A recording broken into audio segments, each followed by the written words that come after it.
Olá, bom dia, boa tarde, boa noite. Sexta-feira, dia 24 de junho, dia de São João, e estamos de volta aqui com mais um Empower Connection. Hoje é o episódio 16 da nossa terceira temporada. Pulamos a semana passada por causa do feriado aí prolongado, mas estamos aqui de volta. Vera Galante em Brasília. Oi, Vera, tudo bem? Oi, Rogério, tudo bem? Olá a todos aqueles que nos assistem.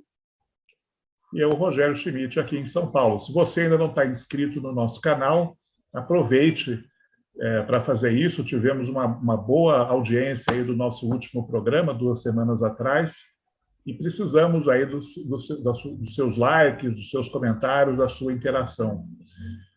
Então, Vera, acho que a gente talvez pudesse começar fazendo um balanço aí desses últimos 15 dias, assim, várias questões políticas, né? Frequentaram aí as manchetes do noticiário nesse período, bastante coisa importante acontecendo. Né? Você quer passar em revista rapidinho aí os principais Eu temas? acho que a gente passa rapidinho, apesar de alguns pontos a gente voltar a comentar mais tarde, mas assim, eu vou fazer uma lista primeiro. Começando com os assassinatos do indigenista Bruno e do repórter Don Phillips na Amazônia, no Vale do Javari. Teve uma repercussão muito grande esse episódio, ainda está tendo, porque ainda está sob investigação. Sei que ambos os corpos já chegaram à posse de suas famílias, né, no Rio de Janeiro e aqui em Recife, desculpe, e as investigações continuam. Há 3 elementos presos, ainda deve ter mais. Houve também, falando em investigação policial, vamos lá, a prisão do ex-ministro Milton Ribeiro, da Educação, e a soltura dele também determinada ontem por um desembargador TRF1 em São Paulo. Mas o inquérito continua. Ele ter sido solto não quer dizer que o inquérito parou. Continua. E agora com mais um, né, para identificar possível pressão sofrida pelo delegado e também pelo juiz do caso.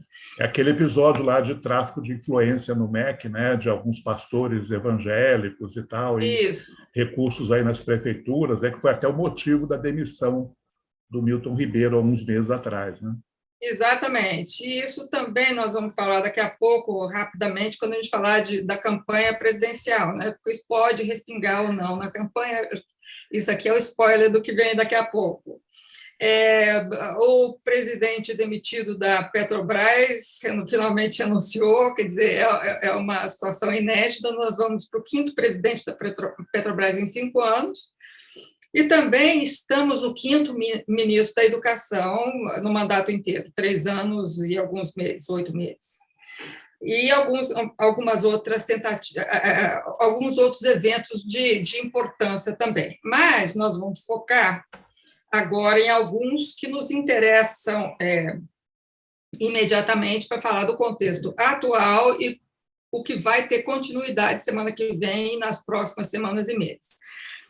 Nós vamos falar primeiro, né, Rogério, vou passar para você agora, da sucessão presidencial, o que as pesquisas mostram, o que está acontecendo e tudo mais. Acho que a gente pode, antes de falar das pesquisas, Vera, se você me permite, só mencionar também, quer dizer, o que tem feito aí os principais personagens, né, da sucessão, né, que é o presidente Bolsonaro e o ex-presidente Lula, né? O Lula divulgou essa semana até uma versão nova aí do programa de governo, não é? Das diretrizes do programa de governo. Vou te interromper. Leia um artigo que o Rogério escreveu, que foi para o nosso site ontem. Volta para você. Ainda não é a versão final, não é? Mas aparentemente ele já deu uma moderada aí em algumas propostas que vinham sendo mal recebidas aí no mercado financeiro, enfim. Mas ainda é um documento provisório, né?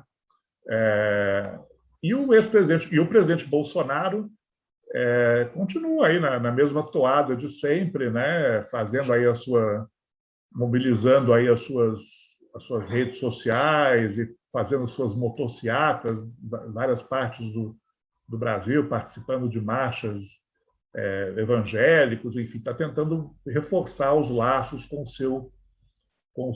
a sua base de apoio tradicional, né? Essa semana saíram várias pesquisas de intenção de voto. Acho que a mais importante foi divulgada ontem pelo Datafolha, né?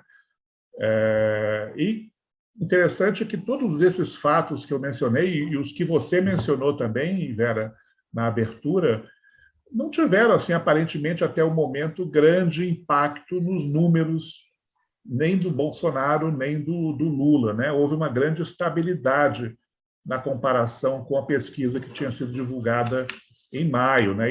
Mas mostrando um quadro muito crítico para as chances de reeleição do presidente Bolsonaro, né? Quer dizer, acho que aliás, outros institutos já vinham mostrando isso também. Hoje, na maioria das pesquisas, aparece com bastante probabilidade o cenário de vitória do ex-presidente Lula no primeiro turno, né? Então, isso é algo que tem mudado aí de uns tempos para cá. O Lula voltou a ocupar uma posição aí mais confortável.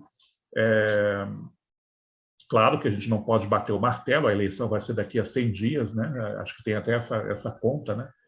Sim, ainda tem chão.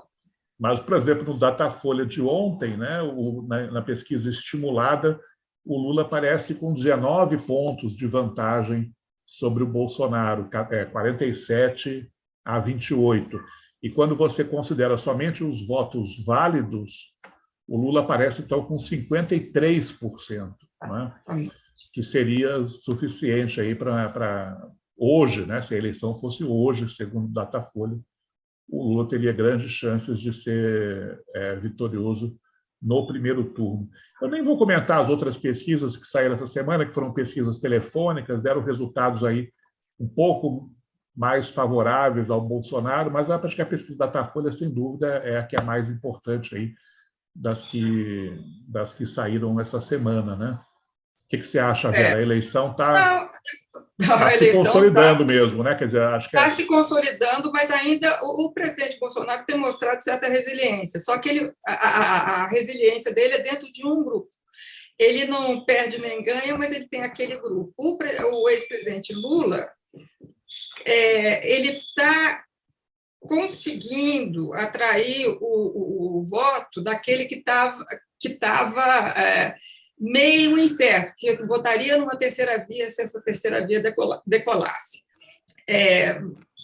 Esses estão agora pendendo para o ex-presidente Lula, porque esses não votariam no presidente Bolsonaro de jeito nenhum. Lembra, a pesquisa também traz esse dado, né? Quem não votaria no presidente Bolsonaro de jeito nenhum. Então, acho que é 55%. Né? Isso, é um número muito alto. Então, esse aí tende a ir para o presidente Lula, quer dizer, tende aí, ex-presidente Lula, que tomaria, então, os votos da possível ou não terceira via. Simone Tebet não decola, desculpa. Não, é sobre isso que eu ia falar, quer dizer, o Ciro Gomes, que é o principal nome aí fora dessa dupla Lula-Bolsonaro, continua estacionado lá na casa dos 8%, e a Simone Tebet até variou de 2% para 1%. Quer dizer, então, realmente, o quadro para uma terceira via, tanto o Ciro como a Simone Tebet têm dado declarações aí de que eles se acham capazes de disputar o segundo turno contra o Lula no lugar do Bolsonaro, né? Mas os números até o momento não sugerem muito otimismo, né? Não. E também, para quem não acredita em pesquisa, todos os políticos falam que pesquisa é tendenciosa e tudo mais, a não ser quando eles estão ganhando.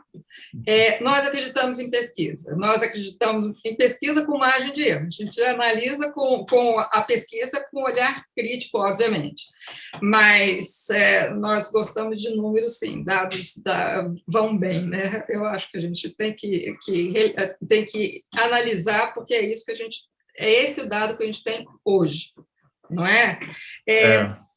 Também... Você quer falar mais alguma coisa, Vera, sobre a sucessão? Porque eu já ia propor um segundo tema para a gente debater aqui. Deixa eu só falar do jantar que houve essa semana. Claro. O presidente da Câmara, Arthur Lira, ofereceu um jantar para comemorar os 20 anos da posse do ministro Gilmar Mendes no Supremo Tribunal Federal. Uhum. E estavam ali presentes deputados e senadores da situação e da oposição, membros do Judiciário do Supremo Tribunal Federal, claro. O presidente Bolsonaro foi, com o seu possível vice-presidente, o general Braga Neto. Chegou, cumprimentou todo mundo, aqui só tem gente boa, brincou com o ministro Alexandre de Moraes, porque ele era corintiano e o presidente palmeirense, conversaram amistosamente, e houve uma conversa reservada entre o presidente Jair Bolsonaro e Alexandre de Moraes. Ninguém sabe o que aconteceu. Isso tende a amenizar um pouco o embate que acontece, que o presidente alimenta contra o Supremo Tribunal Federal, contra o sistema judiciário de maneira geral. Principalmente o ministro Alexandre de Moraes e Edson Fachin, que não compareceu ao jantar. Não se sabe por quê. Então, assim, nós vemos aí quem sabe, possível trégua, né? Vamos ver, é só o tempo. Né? Mas lembrando, né, que esse embate aí, na verdade, é um embate unilateral, né? Quer dizer, é o presidente Bolsonaro atacando, né, sempre que possível, né, a credibilidade do processo eleitoral e a isenção, né, desses ministros aí do Supremo com os quais ele rejeita, né? Eu acho ainda que tudo bem, pode ter dado uma tranquilizada aí momentânea, mas eu acho que a qualquer momento o presidente Bolsonaro pode esquecer tudo que falou para o Alexandre de Moraes e voltar a atacar, né? Ele esquece, pois é. Qual é outro tema que você ia propor? E tem a ver também com a campanha, né, Vera? Porque a gente sabe que boa parte aí desse cenário eleitoral favorável à oposição tem a ver com a inflação, né? Tem a ver principalmente com os preços dos combustíveis, né, que vêm sendo apontados aí como os maiores vilões da inflação brasileira, né? Você mencionou aí a Petrobras, né? A Petrobras, no dia 17 de junho, anunciou mais uma rodada aí de reajustes, né, nos preços de diesel e gasolina. Foi numa sexta-feira, foi aquela sexta-feira que a gente acabou não gravando. Sim. Por causa aliás, eles anunciaram o reajuste bem numa emenda de feriado, né? Então, não sei se foi coincidente. E ali já despertou, no final de semana passado, uma reação forte do meio político, né? Com reações do presidente Bolsonaro, do presidente Arthur Lira, né? Ameaças até de abertura de CPI para investigar a Petrobras no Congresso, né? E na segunda-feira o presidente da Petrobras renunciou, né? Que já estava, na verdade, ele já tinha sido, já se sabia que ele não ia continuar, né? Porque o governo, o acionista majoritário, já tinha anunciado que vai estar indicando um novo presidente do Petrobras, mas o presidente que já estava de saída acabou renunciando de vez, né? Interessante também, essa semana, o Adolfo Saxida, que é o ministro das Minas e Energia, esteve na Câmara dos Deputados numa audiência pública, né? E ele falou, olha, o governo simplesmente não tem instrumentos legais para interferir diretamente nos preços dos combustíveis, né? Essa é uma política, são decisões da própria empresa, né? Mas a gente sabe que o Congresso tem aí várias propostas para tentar, de alguma maneira, reduzir, né, o valor da gasolina na bomba, né? Mas, de fato, a Petrobras tem essa política de preços desde 2016, né, que é atrelada aí ao mercado internacional, como todas as outras empresas do mundo, né? Uhum. Mas está num momento aí bem difícil, né? Porque qualquer governo que tivesse hoje no poder não estaria muito satisfeito aí com esses reajustes sucessivos, né? Sim, mas a gente tem que ver o seguinte também, nós, assim, independente de governo eu gostar ou não, quando eu vou encher meu tanque, né? Mas a política de preço, ela faz parte do estatuto da lei da Petrobras, né? Ela tem autonomia e é assim que se faz. Então, precisaria da própria Petrobras mudar. Só que o maior beneficiário do aumento do combustíveis é o próprio governo, porque ele é o acionista majoritário, ele recebe esses dividendos. Então, que tal ele usar esses dividendos em favor do consumidor e não brigar com quem o alimenta de dinheiro, né? Então, assim, é uma coisa meio incoerente. Brigar com a vaca leiteira, né? Digamos assim. Pois é. Então, assim, é uma coisa meio incoerente. Funciona como discurso, mas, na realidade, é diferente, né? Não, e de fato, você tem duas maneiras, né? Dois tipos de políticas públicas, digamos assim, que podem ser usadas de frente a aumentos de combustíveis. A primeira é o governo interferir diretamente no preço, né? Mas isso a gente sabe que tem consequências econômicas posteriores, né? A outra é oferecer subsídios, né? Fazer programas aí de transferência de renda focados, né, em camadas da população que são mais vulneráveis, né, que são mais afetadas por esses aumentos, né? É até interessante que o governo tinha proposto aí uma PEC, né, no Senado, para ressarcir os estados que reduzissem ICMS dos combustíveis, e ontem parece que já mudou, né? Agora eles querem transformar essa PEC aí e criar um programa de auxílio caminhoneiro de R$ 1.000, né? Aumentar até o final do ano o valor do Auxílio Brasil de R$ 400 para R$ 600, né? E também tem mais uma coisinha. Aumentar o Vale Gás. E o Vale Gás, é isso mesmo. Obrigado, Vera. Vamos ver o que vai acontecer agora, né? Se realmente essa PEC precisaria ser reescrita totalmente. Eles querem votar tudo isso no Congresso até o final da semana que vem, o que eu pessoalmente acho praticamente impossível, né? Isso é complicado, mas vamos ver o seguinte: em ano eleitoral, no período eleitoral que nós estamos, o presidente não pode autorizar novos gastos que possam ser vistos como gastos que favoreçam a eleição. Sim. Então, aí tem um outro problema legal também. Então, se é que vai acontecer, e se acontecer, se não vai haver contestação. Aqui eu aposto que vai, mas em todo caso. Eu acho que é por isso que o governo quer fazer isso por meio de PEC, né, de mudança na Constituição, porque é homologada no Congresso e o presidente não precisa nem sancionar. Mas, enfim, é um caminho nós cheio sabemos, de mina, mas nós sabemos que uma PEC demora normalmente mais de 100 dias para ser votada. Né? E nós temos 100 dias para a eleição. O que, na prática, o que já aconteceu, Vera, essa semana o presidente sancionou aquele projeto de lei que limita em 17% a alíquota do ICMS dos combustíveis, que tinha sido aprovado no Congresso algumas semanas atrás, e o Senado aprovou uma outra PEC que cria um regime fiscal diferenciado para o etanol. Falta ser votado na Câmara agora, né? Então, de concreto, o que a gente tem até o momento é isso. Já está em vigor uma lei que limita o ICMS dos combustíveis. Isso pode ser que tenha algum efeito aí sobre preços no curto prazo, a gente não sabe.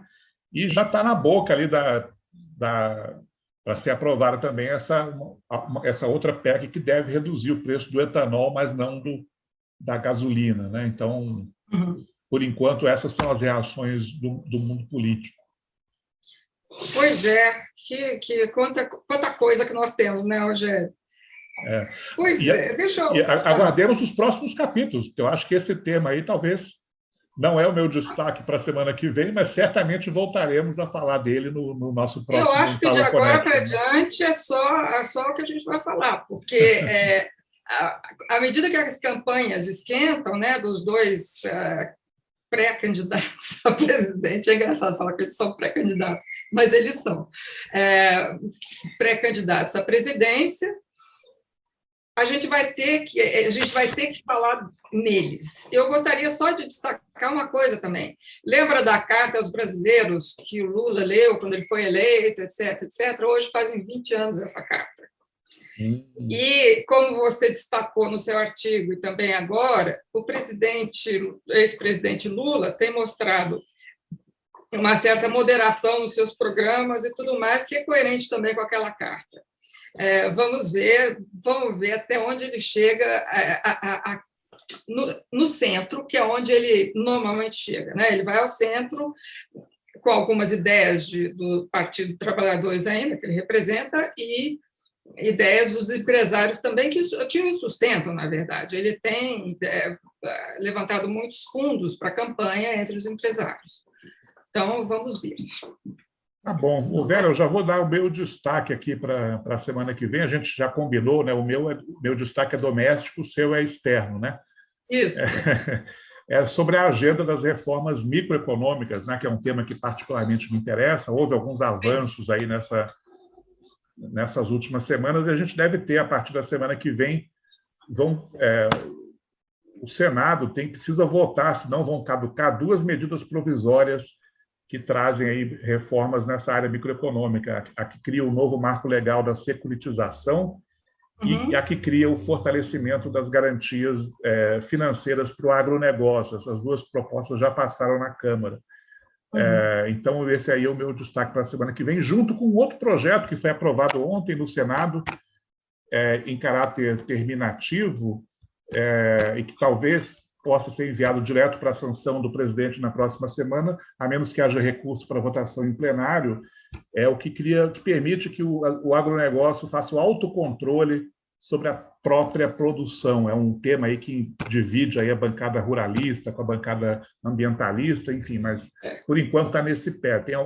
Acho que vale registrar esses pequenos avanços aí na legislação microeconômica.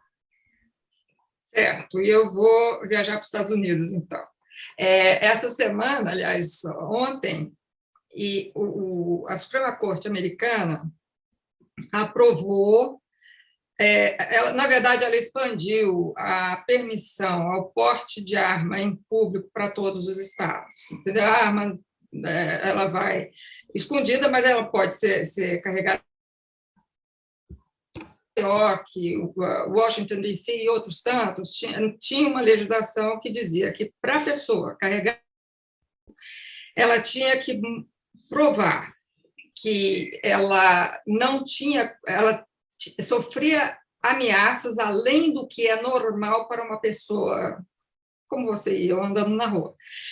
Tinha a opção de checagens, etc. Agora, precisa não. Você tem porte de arma, pode carregar na rua.